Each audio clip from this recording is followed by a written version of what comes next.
ஹதீஸ் தொடர்பான விஷயத்துல மிக முக்கியமான நம்பிக்கைகள்ல ஒரு நம்பிக்கை. இது என்ன? இரண்டாவது நம்பிக்கை, ஹதீஸுகள் பாதுகாக்கப்பட்டிருக்கிறது.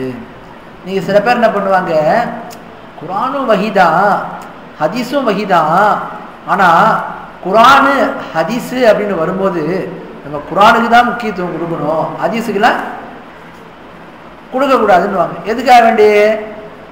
குர்ஆன் பாதுகாக்கப்பட்டிருக்கு, ஹதீஸ் என்ன செய்யப்படலை, பாதுகாக்கப்படலை. அதனால தான் குர்ஆனும் ஹதீஸும் மோதிச்சுனா என்ன பண்ணுவாங்க, ஹதீஸ்லாம் தூக்கு அப்படின்னு சொல்லுவாங்க. அதுதான் நம்ம சொல்றோம், இது தவறான நம்பிக்கை. ஹதீஸுகளை பொறுத்த வரைக்கும் குர்ஆன் எப்படி பாதுகாக்கப்பட்டிருக்கிறதோ, அல்லாஹ் எப்படி கியாமத்து நாள் வரைக்கும் இஸ்லாத்தினுடைய ஆதாரங்கள்ல ஒன்றாக இருக்கக்கூடிய குர்ஆனை பாதுகாப்பானோ, அதுபோன்று கியாமத்து நாள் வரைக்கும் இஸ்லாமிய மார்க்கத்தினுடைய இன்னொரு ஆதாரமான ஹதீஸுகளையும், ஆதாரபூர்வமான ஹதீஸுகளையும் பாதுகாப்போம். விளங்குதுங்களா?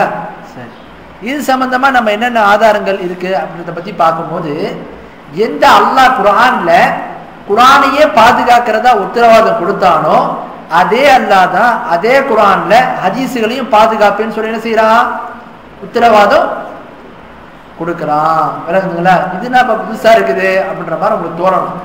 அல்லாஹ் குர்ஆன்ல சூரா கியாமா என்கின்ற 75வது அத்தியாயத்துல 16வது வசனத்துல, 17வது வசனத்துல, 18வது வசனத்துல, 19வது வசனத்துல சொல்றான், லா துஹர்ரிக் பிஹி லிசானக லிதஅஜல பிஹி இன்ன அலைனா ஜம்அஹு வ குர்ஆனஹு ஃபஇதா கரஅனாஹு ஃபத்தபி குர்ஆனஹு ثم இன்ன அலைனா பயானா. அல்லாஹ் இந்த வசனத்துல சொல்றான், நபியே ஜிப்ரீல் அலைஹிஸ்ஸலாம் அவர்கள் உமக்கு குர்ஆன் அந்த வஹியை சொல்றாங்களே, ஓதுறாங்களே, அப்ப நீங்க என்ன செய்ய வேண்டாம், உங்களுடைய நாவை வேக வேகமாக அசைக்க வேண்டாம். ஏன்? இன்ன அலைனா ஜம்அஹு வ குர்ஆனா, நிச்சயமாக நாமே என்ன செய்வோம், உங்க மீது ஓதக்கூடிய அந்த குர்ஆனை நாமே ஒன்று சேர்ப்போம். இதா கரஅனாஹு ஃபத்தபி குர்ஆனா, ஆக இந்த குர்ஆன் ஓதப்பட்டதுன்னு சொன்ன அதை பின்தொடர்ந்து நீங்க கேட்டுக்கிட்டே வாங்க. உங்களுடைய உள்ளத்துல ஆட்டோமேட்டிக்கா நம்ம என்ன செஞ்சிருவோம், அந்த குர்ஆனுடைய வசனத்தை ரெக்கார்ட் பண்ணிடுவோம். நீங்க உங்களுடைய நாவை வேக வேகமா அசைக்க வேணாம். பிறகு அல்லாஹ் கடைசியில சொல்றான், சும்ம இன்ன அலைனா பயானா, பின்னர் நிச்சயமாக அதனை தெளிவுபடுத்துவதும் என் மீதுள்ள பொறுப்பாகும். எதனை தெளிவுபடுத்துவது,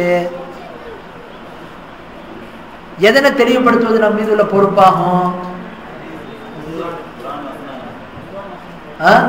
அல்லாஹ் குர்ஆன் வசனத்துல சொல்றான், குர்ஆன் ஓதப்பட்ட ரசூல் என்ன செய்வாங்க, ஜிப்ரீல் அலைஹிஸ்ஸலாம் குர்ஆனை கொடுக்கும் போது வேக வேகமாக தன்னுடைய நாவை அசைப்பாங்க. அல்லாஹ் சொல்றா, நீங்க அசைக்காதீங்க. ஏன்?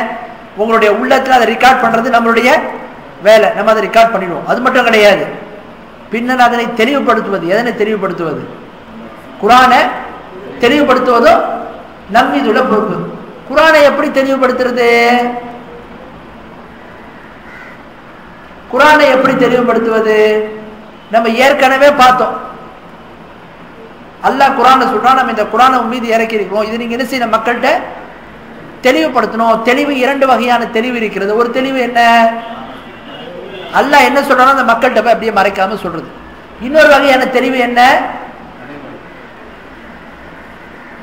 அல்லாஹ் சுருக்கமா விளக்கம் இல்லாத சொன்ன விஷயங்களை ஹதீஸுகள் மூலமா, சுன்னாவின் மூலமா விரிவுபடுத்தி சொல்றது, விளக்கமா சொல்றது. விளங்குதுங்களா? அப்ப அதுதான் சொல்றான் அல்லாஹ், இந்த குர்ஆனை எப்படி உங்களுடைய உள்ளத்துல நாம ஒன்று சேர்த்து பாதுகாப்போமோ, அதை ரெக்கார்ட் பண்ணுவோமோ, அதே மாதிரி என்ன, இந்த குர்ஆனை தெளிவுபடுத்துவதும் என் மீது உள்ள பொறுப்புன்றான். அப்ப இந்த வசனம் நமக்கு என்ன உணர்த்துதுன்னு சொன்னா, குர்ஆன் பாதுகாக்கப்பட்ட மாதிரி குர்ஆனுக்கு தெளிவுரையாக இருக்கக்கூடிய ஹதீஸுகளையும் அல்லாஹ் பாதுகாக்கிறான்.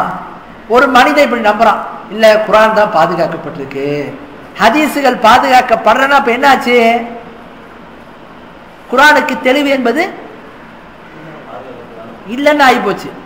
எப்போ ஒரு மனிதன் குர்ஆன் பாதுகாக்கப்பட்டிருக்கு, ஹதீஸ் பாதுகாக்கப்படலன்னு சொல்றான், அப்பவுமே என்ன ஆயிட்டு, குர்ஆனுக்கு தெளிவு எதுல கிடைக்கும், ஹதீஸுகளை கொண்டுதான் கிடைக்கும். அதனால தான் அல்லாஹ் சொல்றான், நிச்சயமாக அதனை தெளிவுபடுத்துவது என்ன, என் மீது உள்ள பொறுப்பாகும். அப்ப அந்த பொறுப்புல தான் ஒண்ணு என்ன, அந்த ஹதீஸுகளை பாதுகாக்கிறது. அப்ப எப்போது வரைக்கும் ஹதீஸுகள் பாதுகாக்கப்படுகிறதோ அப்போது வரைக்கும் என்ன செய்யும், குர்ஆனுக்கு தெளிவு கிடைக்கும். எப்போது ஹதீஸுகளுடைய பாதுகாப்பு தன்மையில பாதுகாப்புல நம்பகத்தன்மை இல்லையோ, அது பாதுகாக்கப்படவில்லைன்னு நம்ம சொல்றோமோ, அப்பவே என்ன ஆயிடுச்சு, குர்ஆனுக்கு தெளிவு என்பது இல்லைன்னு ஆயிப்போச்சு. விளங்குதா இல்லையா? அப்ப இந்த வசனம் தான் நமக்கு சொல்லுது, அல்லாஹ் குர்ஆனை என்ன செய்யறான், தெளிவுபடுத்தக்கூடிய பொறுப்பை அவனே எடுத்திருக்கிறான். அப்ப குர்ஆன் பாதுகாக்கப்பட்ட மாதிரி ஹதீஸுகளை பாதுகாக்கக்கூடிய பொறுப்பையும் அல்லாஹ் கொடுத்திருக்கிறான் அப்படின்றத நாம இந்த வசனத்தின் மூலமா அறிகிறோம். விளங்குதுங்களா? அடுத்து குர்ஆன் பாதுகாக்கப்பட்ட விஷயத்துல எப்படி சஹாபாக்கள் குர்ஆனை மனப்பாடம் செய்ததை போன்று என்ன செஞ்சிருந்தாங்க, சஹாபாக்கள் சிலர் ஹதீஸுகளையும் மனப்பாடம் செய்து வைத்திருந்தார்கள். விளங்குதுங்களா? சஹாபாக்கள் எப்படி குர்ஆனை மனப்பாடம் செய்திருந்தாங்களோ அதே மாதிரி ஹதீஸுகளையும் மனப்பாடம் செய்திருந்தாங்க. இப்போ நம்மள சில பேருக்கு சந்தேகம் வரலாம், குர்ஆன்னு சொன்னா அது இவ்வளவு பெருசு இருக்குது, ஹதீஸ்ன்னு சொன்னா புகாரியே ஒவ்வொன்றும் இவ்வளவு பெருசா இருக்குது, புகாரி முஸ்லிம் திர்மிதி நசை இப்னு மாஜா அப்படியே போனா பெருசா நீளமா போயிட்டே இருக்குமாப்பா, நிறைய ஹதீஸ் இருக்குல்ல. ஒரு அறிவிப்பு வருது என்னன்னு சொல்லி, இமாம் அஹ்மத் பின் ஹம்பல் தெரியுமா? யாரும் அவ்வளவுதான் நமக்கு தெரியும். வேற இந்த உம்மத்திற்கு முஸ்னத் அஹ்மதுன்னு சொல்லக்கூடிய ஒரு ஹதீஸ் நூலை கொடுத்தாங்க. அதுல எவ்வளவு ஹதீஸ் இருக்கு தெரியுமா? கிட்டத்தட்ட 40,000 ஹதீஸ் இருக்கு. அது யாருக்குமே நமக்கு தெரியாது. ஏன்னா நம்ம தௌஹீத்வாதிகளை பொறுத்த வரைக்கும் இமாம்களை திட்டுறதுக்கு தான் நம்ம அவங்களை பயன்படுத்துவோமே. இமாம் அப்படி சொல்லியிருக்காரு, இமாம் இப்படி சொல்லியிருக்காரு, இதுக்கு மட்டும் தான் பயன்படுத்துவோமே தவிர இமாம்கள் ஹதீஸுக்காக வேண்டியும் இந்த மார்க்கத்துக்காக வேண்டியும் குர்ஆனுடைய விரிவுரைக்காக வேண்டி செய்த அந்த பணிகளால் நம்மளுக்கு என்ன கண்ணுக்கு தெரியாது. இது நம்ம கிட்ட இல்மு இல்லாததுனால, மார்க்கத்தை பற்றிய தெளிவு இல்லாததுனால ஏற்பட்ட இழப்பு. அப்ப பாருங்க, முஸ்னத் இமாம் அஹ்மத் பின் ஹம்பல் யாருன்னு கேட்டா 4 இமாம்ல ஒருத்தர், அதோ நமக்கு முடிஞ்சிடும். ஆனா அவங்க ஹதீஸுக்காக செய்த பணி, இல்மு ரிஜால்னு சொல்லக்கூடிய ஹதீஸ் கலையில அறிவிப்பாளரை பத்தி வரும் பாத்தீங்களா, அந்த அறிவிப்பாளருடைய பயோகிராபி, அவருடைய ஹிஸ்டரி, இதெல்லாம் தொகுத்து கொடுத்துருக்குறாங்க. விளங்குதுங்களா? ஆக அந்த இமாம் அஹ்மத் பின் ஹம்பல் ரஹிமவுல்லா அவர்களை பத்தி வருது, அவர்கள் 7 லட்சம் ஹதீஸ் என்ன செய்திருந்தாங்க, பைஹாட் பண்ணியிருந்தாங்க, மனப்பாடம் பண்ணியிருந்தாங்க. அதே மாதிரி இமாம் புகாரி ரஹிமவுல்லா எவ்வளவு மனப்பாடம் பண்ணியிருந்தாங்க தெரியுமா ஹதீஸுகளை? 1 லட்சம் ஹதீஸுகளை மனப்பாடம் பண்ணியிருந்தாங்க. 1 லட்சமா 7 லட்சமா இவ்வளோ ஹதீஸுகளா அப்படின்ற மாதிரி என்ன செய்வாங்க மக்கள், சில பேர் நினைக்கிறாங்க. ஆனா இது சம்பந்தமா வரக்கூடிய ஆய்வுகள் எல்லாத்தையும் நம்ம பார்த்துன்னு சொன்னா, ஹதீஸுகளுடைய எண்ணிக்கை எவ்வளவு தெரியுமா? ஹதீஸுகளுடைய எண்ணிக்கை அறிஞர்கள் சொல்றாங்க, ஹதீஸுகளுடைய எண்ணிக்கை நம்ம பார்த்தோம்னு சொன்னா 10,000க்கும் சற்று அதிகம். அவ்வளவுதான் ஹதீஸுகளுடைய எண்ணிக்கை. நம்ம பார்த்தோம்னா எவ்வளவு இருக்கும்? 10,000க்கும் சற்று அதிகம். அப்ப 7 லட்சம்னா என்ன? 1 லட்சம் ஹதீஸ மனப்பாடம் பண்ணாங்களே, அது என்ன அப்படின்னு பார்த்தோம்னா அதுதான் பார்க்கிறோம். ஒரு ஹதீஸ் என்ன? உதாரணத்துக்கு பாருங்க, நபிகள் நாயகம் ஸல்லல்லாஹு அலைஹி வஸல்லம் அவர்கள் கைகளை தொழுகையில் ரஃபைதன் பண்றோம் தெரியுமா? அல்லாஹ் அக்பர் சொல்லும் போது நம்ம கைகளை உயர்த்துறோம் பாத்தீங்களா? இந்த ஹதீஸ், இந்த ஒரு ஹதீஸ கிட்டத்தட்ட எத்தனை சஹாபாக்கள் அறிவிக்கிறாங்க தெரியுமா? 70 சஹாபாக்கள் அறிவிக்கிறாங்க இந்த ஒரு ஹதீஸ. அப்ப என்னாச்சு? கருத்து ஒண்ணுதான், ஆனா அதுக்கு எத்தனை அறிவிப்பு? 70 சஹாபாக்கள் அறிவிக்கிறாங்க. அந்த 70 சஹாபாக்கள் இருந்து எத்தனையோ மாணவர்கள் என்ன செய்வாங்க, அவங்க கிட்ட இருந்து அறிவிப்பாங்க. அப்ப என்ன ஆயிடுச்சு? 70 இன்னும் கொஞ்சம் அதிகமாகும். அவங்களுக்கு அடுத்து வரக்கூடிய அந்த மாணவர்கள் பண்ணுவாங்க, அவங்களுடைய எண்ணிக்கையில அதிகமா இருப்பாங்க. அப்போ கருத்தை மட்டும் நம்ம எடுத்துட்டுன்னு சொன்னா அவ்வளவுலாம் போக வேணாம். புகாரி முஸ்லிம் திர்மிதி நசை இந்த மாதிரி நம்ம பார்க்கிறோம்னா இந்த ஹதீஸுகள் எல்லாத்தையும் நம்ம எடுத்துக்கிட்டோம்னு சொன்னா, இந்த ஹதீஸுகள்ல கருத்தெல்லாம் நம்ம மட்டும் எடுத்துன்னு வச்சுங்களேன், கருத்துக்களை மட்டும் எடுத்துட்டுன்னு சொன்னா புகாரியே 7000க்கும் மேற்பட்ட ஹதீஸ் இருக்கு, முஸ்லீம்ல 7000க்கும் மேற்பட்ட ஹதீஸ் இருக்கு. ஆக மொத்தம் இதுவே 15000 ஹதீஸ் ஆயிடுச்சு. இந்த 2 கிரந்தத்தினுடைய ஹதீஸுகளை நம்ம தொகுத்து கருத்து அடிப்படையில் ஒரே கருத்து சொல்லக்கூடிய ஹதீஸை நம்ம எடுத்துன்னு சொன்னா கிட்டத்தட்ட என்ன வரும்? ஒரு 4000 ஹதீஸ் தான் வரும். 15000 ஹதீஸ் எவ்வளவு ஹதீஸ் வரும்? 4000 ஹதீஸ் தான் வரும். ஆக புகாரி முஸ்லிம் திர்மிதி நசை இப்னு மாஜா அபூதாவுத் இந்த 6 கிரந்தங்களுடைய மொத்த ஹதீஸ் நம்ம பார்த்தோம்னு சொன்னா 90% அனைத்து கருத்து சார்ந்த ஹதீஸ்களும் இதுல இருக்கிறது. இது அல்லாத மற்ற ஒரு 10% என்ன, பைஹகி, அதே மாதிரி தாரகுத்னி, சுனன் தாரிமி போன்ற முஸன்னஃப் இப்னு அப்துர் ரஸாக் போன்ற நூல்கள்ல என்ன இருக்குது. ஆக ஹதீஸ்களுடைய எண்ணிக்கை என்ன, கருத்து அடிப்படையில் பார்த்தோம்னு சொன்னா ஒரு 10,000க்கு சற்று அதிகமாக தான் இருக்கும். விளங்குதுங்களா? அறிவிப்பாளர் தொடர் தான் என்ன, ஒரு ஹதீஸுக்கு எத்தனையோ அறிவிப்பாளர் இருப்பாங்க.